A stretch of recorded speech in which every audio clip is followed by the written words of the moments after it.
SIR ಹೆಸರಲ್ಲಿ ಮತದಾರರ ಹೆಸರುಗಳನ್ನ ದೊಡ್ಡ ಪ್ರಮಾಣದಲ್ಲಿ ಅಳಿಸಲಾಗಿದೆ ಎಂಬ ಆರೋಪಗಳು ಬರ್ತಾನೆ ಇವೆ. ಈಗ ಉತ್ತರ ಪ್ರದೇಶದ ಬಿಎಲ್ಒ ಬಿಪಿನ್ ಯಾದವ್ ಕೂಡ ಆತ್ಮಹತ್ಯೆ ಮಾಡಿಕೊಂಡ ನಂತರ ಹೊರಬರ್ತಿರುವ ವಿಷಯಗಳು ಆಘಾತಕಾರಿಯಾಗಿವೆ. ಬಿಪಿನ್ ಯಾದವ್ ಅವರ ಕುಟುಂಬ ಹೇಳ್ತಾ ಇರುವ ಪ್ರಕಾರ ಒಬಿಸಿ ಮತದಾರರ ಹೆಸರನ್ನ ಮತದಾರರ ಪಟ್ಟಿಯಿಂದ ಅಳಿಸಲು ಅವರ ಮೇಲೆ ಒತ್ತಡ ಹೇರಲಾಗಿತ್ತು. ಹಾಗೆ ಮಾಡದೇ ಇದ್ರೆ ಅವರನ್ನ ವಜಾಗೊಳಿಸುವ ಬೆದರಿಕೆ ಹಾಕಲಾಗಿತ್ತು ಅಂತ ಕುಟುಂಬ ಆರೋಪಿಸಿದೆ. ಆ ಬೆದರಿಕೆ ಬಳಿಕ ಯಾದವ್ ತೀವ್ರ ಒತ್ತಡದಲ್ಲಿದ್ರು ಮತ್ತು ನಂತರ ಅವರು ಆತ್ಮಹತ್ಯೆ ಮಾಡಿಕೊಂಡ್ರು. ಆದರೆ ಈಗ ಕುಟುಂಬ ಅಧಿಕಾರಿಗಳ ವಿರುದ್ಧ ಒಬಿಸಿ ಮತದಾರರನ್ನ ಅಳಿಸಲು ಅವರ ಮೇಲೆ ಅಧಿಕಾರಿಗಳು ಒತ್ತಡ ಹೇರಿದ್ರು ಅನ್ನೋ ಆರೋಪ ಮಾಡ್ತಾ ಇರೋದು ಗಂಭೀರವಾದುದಾಗಿದೆ. ಇಲ್ಲಿಯವರೆಗೆ ಅಲ್ಪಸಂಖ್ಯಾತ ಮತದಾರರನ್ನ ಮತದಾರರ ಪಟ್ಟಿಯಿಂದ ತೆಗೆದುಹಾಕುವ ಪಿತೂರಿ ಅಂತ ವಿರೋಧ ಪಕ್ಷಗಳು ಆರೋಪಿಸ್ತಾ ಇದ್ವು. ಆದರೆ ಈ ವಿಷಯ ಇನ್ನೂ ಮುಂದೆ ಹೋಗಿದೆ. ಒಬಿಸಿ ಮತದಾರರನ್ನು ತೆಗೆದುಹಾಕಲಾಗ್ತಿದೆ ಅಂದ್ರೆ ಬಿಜೆಪಿ ತನಗೆ ಬೇಕಾದಂತೆ ಸನ್ನಿವೇಶವನ್ನ ಸಜ್ಜುಗೊಳಿಸ್ತಾ ಇದೆಯಾ? ಈ ವಿಷಯದ ಬಗ್ಗೆ ರಾಹುಲ್ ಗಾಂಧಿ ಈಗ ಚುನಾವಣಾ ಆಯೋಗವನ್ನ ತರಾಟೆಗೆ ತೆಗೆದುಕೊಂಡಿದ್ದಾರೆ. ಎಸ್ಐಆರ್ ಹೆಸರಲ್ಲಿ ಹಿಂದುಳಿದ, ದಲಿತ, ವಂಚಿತ ಮತ್ತು ಬಡ ಮತದಾರರನ್ನ ಪಟ್ಟಿಯಿಂದ ತೆಗೆದುಹಾಕುವ ಮೂಲಕ ಬಿಜೆಪಿ ತನಗೆ ಬೇಕಾದಂತೆ ಮತದಾರರ ಪಟ್ಟಿಗಳನ್ನ ಸಿದ್ಧಪಡಿಸ್ತಾ ಇದೆ. ಪ್ರಜಾಪ್ರಭುತ್ವದ ಕೊಲೆಗೆ ಚುನಾವಣಾ ಆಯೋಗ ಕಾರಣವಾಗಿದೆ ಅಂತ ರಾಹುಲ್ ಗಾಂಧಿ ಹೇಳ್ತಿದ್ದಾರೆ. ಉತ್ತರ ಪ್ರದೇಶದಲ್ಲಿ 2 ರೀತಿಯ ಒಬಿಸಿ ಮತದಾರರಿದ್ದಾರೆ. ಒಂದು ಯಾದವರು, ಅವರು ಅಖಿಲೇಶ್ ಯಾದವ್ ಅವರ ಮತ ಬ್ಯಾಂಕ್ ಆಗಿದ್ದಾರೆ. ಆದರೆ ಅವರನ್ನೂ ಬಿಜೆಪಿ ಗಮನಾರ್ಹ ಮಟ್ಟದಲ್ಲಿ ಬುಟ್ಟಿಗೆ ಹಾಕೊಂಡಿದೆ. ಇನ್ನೊಂದು ಯಾದವ ಅಲ್ಲದ ಒಬಿಸಿಗಳು, ಅವರನ್ನ ತನ್ನ ತೆಕ್ಕಿಗೆ ತರುವಲ್ಲಿ ಬಿಜೆಪಿ ಗಮನಾರ್ಹ ಯಶಸ್ಸನ್ನ ಸಾಧಿಸಿದೆ. ಬಿಜೆಪಿ ಹಿಂದೆ ಬ್ರಾಹ್ಮಣ ಬನಿಯ ಪಕ್ಷ ಆಗಿತ್ತು. ಆದರೆ ಬಿಜೆಪಿ ವಿವಿಧ ರಾಜ್ಯಗಳಲ್ಲಿ ತನ್ನದೇ ಆದ ಒಬಿಸಿ ನಾಯಕರನ್ನ ಬೆಳೆಸಿತು ಮತ್ತು ಇತರ ಪಕ್ಷಗಳಿಂದ ಒಬಿಸಿ ನಾಯಕರನ್ನ ತನ್ನ ಪಕ್ಷಕ್ಕೆ ಸೇರಿಸಿಕೊಳ್ತು ಅಥವಾ ಅಂತಹ ಪಕ್ಷಗಳೊಂದಿಗೆ ಮೈತ್ರಿ ಮಾಡಿಕೊಳ್ತು. ಈಗ ಬಿಜೆಪಿ ಬ್ರಾಹ್ಮಣ ಪ್ರಾಬಲ್ಯದ ಪಕ್ಷ ಮಾತ್ರವಾಗಿ ಉಳಿದಿಲ್ಲ.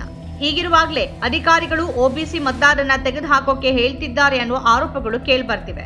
ಹಾಗಾದ್ರೆ ಈಗಾಗಲೇ ವಂಚಿತರು, ಈಗಾಗಲೇ ಬಡವರು, ಈಗಾಗಲೇ ತುಳಿತಕ್ಕೊಳಗಾದವರಿಂದ ಮತದಾನದ ಹಕ್ಕನ್ನ ಕಸಿದುಕೊಳ್ಳುವ ಪ್ರಯತ್ನ ನಡೀತಾ ಇದೆಯಾ? ಉತ್ತರ ಪ್ರದೇಶ ಚುನಾವಣೆಗೆ ಮುನ್ನ ಈ ಸುದ್ದಿ ಹರಡ್ತಾ ಇದೆ ಅಂತಂದ್ರೆ ಯುಪಿಯಲ್ಲಿ ಬಿಜೆಪಿಯ ಭವಿಷ್ಯ ಏನಾಗ್ಬೋದು? ಆತ್ಮಹತ್ಯೆ ಮಾಡಿಕೊಂಡ ಬಿಎಲ್ಒ ಕುಟುಂಬ ಮಾಡ್ತಿರುವ ಆರೋಪ ನಿಜವಾಗಿಯೂ ಹೌದಾದ್ರೆ ಇದು ಬಹಳ ಕಳವಳಕಾರಿ. ಹಾಗಾದ್ರೆ ಬಿಎಲ್ಒಗಳಿಗೆ ಯಾವ ಜಾತಿಗಳ ಮತದಾರರನ್ನ ತೆಗೆದುಹಾಕಬೇಕು ಅನ್ನೋ ಟಾರ್ಗೆಟ್ ಅನ್ನು ನೀಡಲಾಗ್ತಾ ಇದೆಯಾ? ಇದು ಬಹಳ ಅಪಾಯಕಾರಿ. ಇದು ನಿಜವಾಗಿದ್ರೆ ಚುನಾವಣಾ ಆಯೋಗ ಮಧ್ಯಪ್ರವೇಶಿಸಿ ಇದನ್ನ ಪರಿಹರಿಸಬೇಕು.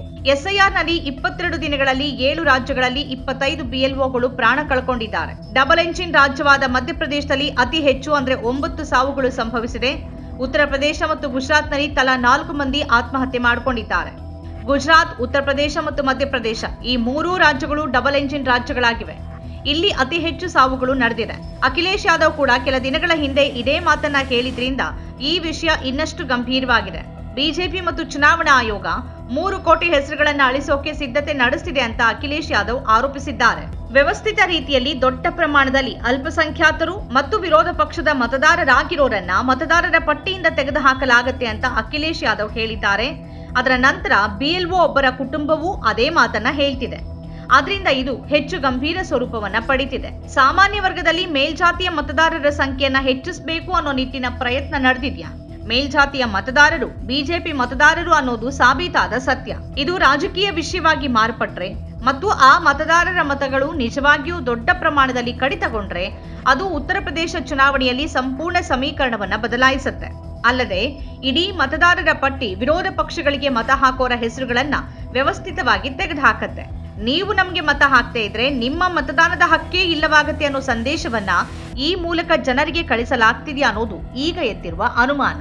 ನಮ್ಮ ಕಾರ್ಯಕ್ರಮಗಳನ್ನ ನೀವು ನೋಡ್ತಾ ಇದ್ರೆ ನಮ್ಮ ಚಾನೆಲ್ ಅನ್ನ ಸಬ್ಸ್ಕ್ರೈಬ್ ಮಾಡಿ, ಪಕ್ಕದ ಬೆಲ್ ಐಕಾನ್ ಒತ್ತಿ ನಮ್ಮನ್ನ ಬೆಂಬಲಿಸಿ. ಹಾಗೆ ನಮ್ಮ ಕಾರ್ಯಕ್ರಮಗಳನ್ನ ಲೈಕ್ ಮಾಡಿ, ಕಮೆಂಟ್ ಮಾಡಿ, ಅದನ್ನ ಬೇರೆಯವರಿಗೂ ವಾಟ್ಸ್ಆಪ್ ಮೂಲಕ ಶೇರ್ ಮಾಡಿ. ನೀವು ಹೀಗೆ ಮಾಡಿದಾಗ ನಮ್ಮ ಚಾನೆಲ್ ಇನ್ನಷ್ಟು ಮತ್ತಷ್ಟು ಜನರಿಗೆ ತಲುಪಲು ನೀವು ನಮ್ಮೊಂದಿಗೆ ಸಹಕರಿಸಿದ ಹಾಗಾಗುತ್ತೆ. ಇದು ನೀವು ಯಾವುದೇ ಖರ್ಚಿಲ್ಲದೆ ಕೆಲವೇ ಸೆಕೆಂಡುಗಳಲ್ಲಿ ನೀಡಬಹುದಾದ ಸಹಕಾರ. ಧನ್ಯವಾದಗಳು.